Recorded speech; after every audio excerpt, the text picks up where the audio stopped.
राधे राधे दोस्तों। कैसे हैं आप सब। दोस्तों, हमारे YouTube चैनल पर आपका स्वागत है। हमारे इस चैनल को सब्सक्राइब कीजिएगा और हमारी वीडियो को लाइक शेयर और कमेंट ज़रूर कीजिएगा। दोस्तों, अभी चल रहा है सावन का महीना और सावन का महीना जो है धर्म कर्म उपाय यातना और साधना का महीना बताया जाता है। दोस्तों, इस सावन के महीने में चारों तरफ जो है हरियाली हरियाली बनी रहती है और बारिश की बूंदें जो है बरसती रहती है, क्योंकि दोस्तों सावन का महीना भगवान शिव को समर्पित है और भगवान शिव सावन के महीने में अति शीघ्र प्रसन्न हो जाते हैं। सावन का पूरा महीना भोले बाबा को खुश करने का महीना होता है और कहते हैं कि जो भी व्यक्ति पूरे महीने व्रत रखता है भोलेनाथ उस पर प्रसन्न होकर अपनी कृपा बरसाते हैं। ऐसा बताया जाता है कि जिस व्यक्ति के जीवन के सभी दुख परेशानियां खत्म हो जाती हैं, क्योंकि दोस्तों जिस व्यक्ति की भक्ति से अगर महादेव एक बार प्रसन्न हो जाए तो उन व्यक्ति के जीवन की हर दुख कष्ट संकट जो भी आते हैं वो खत्म हो जाते हैं और भोले बाबा अपने भक्तों को मनोवांछित फल प्रदान करते हैं। सावन का महीना इस बार कहीं शुभ संयोग लेकर आया है। इन शुभ संयोगों में अगर जो है दोस्तों आप लोग सावन के महीने में कुछ विशेष उपाय करते हैं तो इससे भगवान शिव की आपसे अति शीघ्र प्रसन्न होते हैं, क्योंकि ऐसा कहा जाता है कि भगवान शिव जो है धरती लोक पर विचरण करते हैं। सावन के महीने में सावन के महीने में भगवान शिव जो है स्वर्ग लोक से धरती पर विचरण करते हैं और अपने हर भक्त के घर पर जाते हैं और उनकी हर कष्ट संकट परेशानियां दूर कर देते हैं। और माता पार्वती जी ने भी भगवान शिव को पाने के लिए जो है इस महीने में उपाय यातना साधना और तपस्या करके उनको प्राप्त किया था। दोस्तों, इस महीने में जो भगवान शिव के सच्चे भक्त होते हैं वह हर रोज़ उनकी पूजा आराधना करते हैं और उनको जो है आशीर्वाद पाने के लिए बहुत से उपाय यातना और साधना करते हैं। लेकिन दोस्तों हमारे शास्त्रों में कुछ काम ऐसे बताए गए हैं जिन्हें सावन के इस महीने में करने से व्यक्तियों को भगवान शिव का प्रसन्न होने की जगह उनको क्रोध भी झेलना पड़ सकता है। और आप सभी लोग जानते ही होंगे कि भगवान शिव कितने क्रोधित होते हैं, भगवान शिव का क्रोध कितना अधिक बताया जाता है। तो दोस्तों सावन के महीने में अगर आप कुछ ये गलत काम कर लेते हैं तो आपको अपनी भक्ति का फल नहीं मिल पाता है और भगवान शिव आपके ऊपर क्रोधित हो जाते हैं।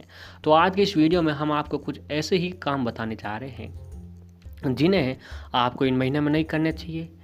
अगर इन कामों को इस महीने में कर लेते हैं तो दोस्तों जाने अनजाने में आपके ऊपर बहुत ही अधिक संकट आ जाते हैं, आपका परिवार बर्बाद तक हो सकता है, आपको जीवन में कई संकटों का सामना करना पड़ सकता है। तो आइए दोस्तों सबसे पहले जानते हैं कि आपको सावन के इस शुभ महीने में कौन से काम नहीं करने चाहिए। तो सबसे पहला काम जो है दोस्तों बुरे विचारों से दूरी बनाए रखें। दोस्तों बुरे विचार तो हैं आ ही जाते हैं, लेकिन आप एक कोशिश कीजिए कि श्रावण के महीने में ऐसा काम आपसे नहीं हो पाए।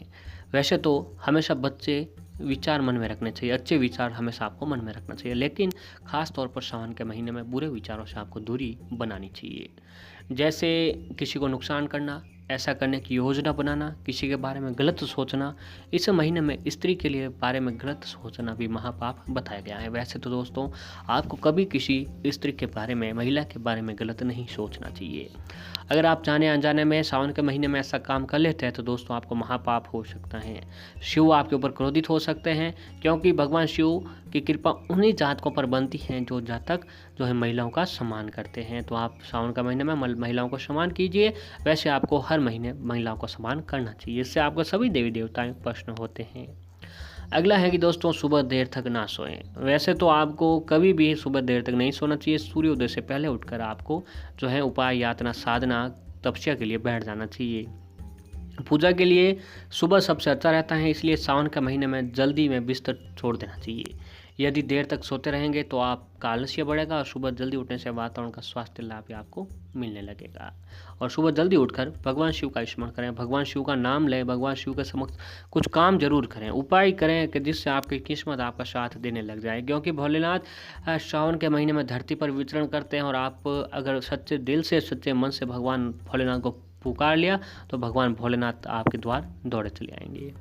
और अगला है कि दोस्तों अपमान किसी का ना करें। वैसे तो आपको भूल कर भी कभी किसी का अपमान नहीं करना चाहिए। दोस्तों अपमान एक ऐसी चीज़ है जो सबसे दिल दुखाने वाली बात होती है। अपमान आपको कभी किसी का नहीं करना चाहिए। सावन में ध्यान रखें कि बड़े बुजुर्ग व्यक्ति, गुरु, भाई बहन, जीवन साथी, माता पिता, मित्र और ज्ञानी लोगों का अपमान न करें। ऐसा करने पर शिव जी की कृपा आपको प्राप्त नहीं हो पाती है। अगर आपके द्वार पर कोई गरीब आ जाए, मांगने वाला आ जाए, ब्राह्मण आ जाए, तो दोस्तों उसको दुत्कार नहीं चाहिए, उनको आपको अपने घर पर बिठाकर खाना खिलाना चाहिए, उनका सत्कार करना चाहिए, उनका आदर करें। आपके ऊपर शिव जी अतिशीघ्र प्रसन्न होते हैं। और अब है दोस्तों, शिवलिंग पुरुष तत्व हैं, उनको हल्दी कभी नहीं चढ़ानी चाहिए, क्योंकि सावन के महीने में शिवलिंग पर कुछ विशेष चीज़ें अर्पित करने की परंपरा है। इससे भगवान शिव जल्दी प्रसन्न होते हैं। लेकिन दोस्तों, आपको शिव जी की पूजा करते समय शिवलिंग पर हल्दी नहीं चढ़ानी चाहिए।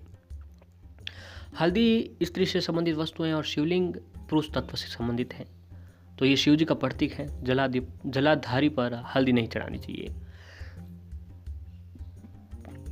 जलाधारी स्त्री तत्व से संबंधित हैं और ये माता पार्वती जी की प्रतीक है, तो दोस्तों आपको ये काम नहीं करना चाहिए। जलाधारी पर आप हल्दी चढ़ा सकते हैं, लेकिन शिवलिंग पर भूल कर भी हल्दी ना चढ़ाएं।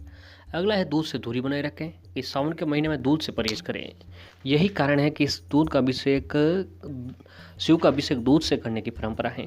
वैज्ञानिक मत के अनुसार इन दिनों दूध वात बढ़ाने का काम करता है। अगर आप दूध का सेवन करना है तो तब खूब उबाल कर प्रयोग में लाएं। कच्चा दूध प्रयोग में नहीं लाएं, लेकिन भाद्र मास में दही से परहेज आपको रखना चाहिए। अगला एक दोस्तों, बैंगन खाना वर्जित है। सावन के महीने में बैंगन खाना वर्जित माना गया है और धार्मिक कारणों के अनुसार बैंगन को शास्त्रों में अशुद्ध माना गया है। इसीलिए दोस्तों, आप सभी लोगों को सावन के महीने में बैंगन का सेवन नहीं करना चाहिए। बैंगन का सेवन आपके जीवन में कष्ट और शारीरिक दुख दे सकता है। और अगला है कि दोस्तों, सावन के महीने में शरीर पर तेल नहीं लगाना चाहिए। इस बात का ध्यान रखें कि शरीर पर तेल आपको न लगाएं, इससे आपको चर्म रोग तक हो सकता है। अगला है कि कांसे के बर्तन में खाना नहीं खाना चाहिए। अगर आप किसी अन्य पात्र में खाना खाएं, कांसे के बर्तन में भूल कर भी खाना न खाएं। पूजा के समय शिवलिंग पर हल्दी न चढ़ाएं। सावन के महीने में दूध का सेवन करने से भी आपको बचना चाहिए। और भगवान शिव को केतकी का फूल भूल कर भी न चढ़ाएं। अगर जाने अनजाने में दोस्तों, अगर आप सावन के महीने में भगवान शिव को केतकी का फूल चढ़ा देते हैं, तो भी आपके जीवन में खूब कष्टों का सामना आपको करना पड़ सकता है। परिवार में बर्बादी, आर्थिक संकट, जीवन में दुख आ सकते हैं। इस बात का भी आपको ध्यान में रखना चाहिए। और इस महीने में दोस्तों, सावन के इस महीने में मांस, मदिरा, प्याज और लहसुन का सेवन बंद कर देना चाहिए। सावन के महीने में इन सबके सेवन से पाप व्यक्ति को लग जाता है। तो भूल कर भी दोस्तों, इस महीने में, सावन के महीने में आपको मांस, मदिरा का सेवन नहीं करना चाहिए। और अगला है कि दोस्तों, धर्मशास्त्र में बताया गया है कि सावन में हरी सब्जी नहीं खानी चाहिए। इससे विशेष पुण्य फल की प्राप्ति होती है। स्वास्थ्य दृष्टि से देखा जाए तो साग में पीत बढ़ाने वाले तत्व की मात्रा बढ़ जाती है। यही कारण है कि सावन में साग खाना वर्जित बताया गया है। और दोस्तों, सावन के महीने में कीड़े मकोड़े ज़्यादा निकलते हैं, जो घर में नकारात्मकता बढ़ाने का काम करते हैं। इसीलिए इस मौसम में अपने घर को साफ सुथरा रखें। इस महीने, पूरे महीने घर में सुगंधित धूप जलाएं। इससे आपके घर का पूरा वातावरण पवित्र रहेगा। पूरे सावन के महीने में दिन में एक बार ओम नमः शिवाय मंत्र का एक माला जाप जरूर करें। इससे सारे जीवन के कष्ट दूर हो जाते हैं। और जो लोग किसी बीमारी से लंबे समय से परेशान हैं, वो सावन के महीने में महामृत्युंजय मंत्र का जाप करें। आप घर में किसी पंडित को बुलाकर इस मंत्र का जाप करवा सकते हैं। इससे आप पूरे साल निरोग और स्वस्थ रहेंगे। सावन के महीने में जो लोग हर दिन आरती करते हैं, उन्हें भोले शंकर का विशेष आशीर्वाद प्राप्त होता है। और इस महीने में झूठ का सहारा लेकर कोई काम न करें। भोले शंकर छोटी सी पूजा से भी प्रसन्न हो जाते हैं, लेकिन जो लोग झूठ का सहारा लेकर काम करते हैं, उन्हें भगवान शुभ फल नहीं देते हैं। इस महीने में बड़े बुजुर्गों का आशीर्वाद बहुत फलता है। उनका अनादर से बच्चों और सेवा भाव से उन्हें प्रसन्न रखें। कोई भी ऐसा कटु वचन ना बोलें जिससे उनका मन दुखी हो जाए और वो नाराज हो जाए। क्रोध से बचें। घर के सभी सदस्यों के साथ अच्छा व्यवहार करें। क्रोध करने से जीवन में नकारात्मकता फैल जाती है। अगला है कि दोस्तों, अगर सावन के महीने में सोमवार का व्रत रख रहे हैं तो उसके नियमों का पूरी तरह पालन करें। व्रत को कभी अधूरे नहीं छोड़ना चाहिए। जैसे भी कुछ लोग 4 सोमवार का व्रत का संकल्प लेते हैं, लेकिन 2 ही करके छोड़ देते हैं। ऐसा नहीं करना चाहिए। अगर आप सक्षम नहीं हैं तो व्रत का संकल्प ना लें। व्रत के दौरान आपका आचरण पूरी तरह पवित्र रहना चाहिए। इससे सावन का महीना आपके लिए बहुत ही शुभ फलदायी होता है। तो दोस्तों, इन सभी बातों का सावन के महीने में ध्यान रखें और भगवान शिव का स्मरण करें। भगवान शिव आपकी हर परेशानी को दूर कर देंगे। जीवन में जो कष्ट है, संकट हैं, आपके जीवन में चले आ रहे हैं, भगवान शिव की कृपा से वह हर परेशानी खत्म हो जाएगी और भगवान शिव का आशीर्वाद आपके ऊपर हमेशा बना रहे। जितना हो सके इस महीने में भगवान शिव का स्मरण आपको करते रहना चाहिए।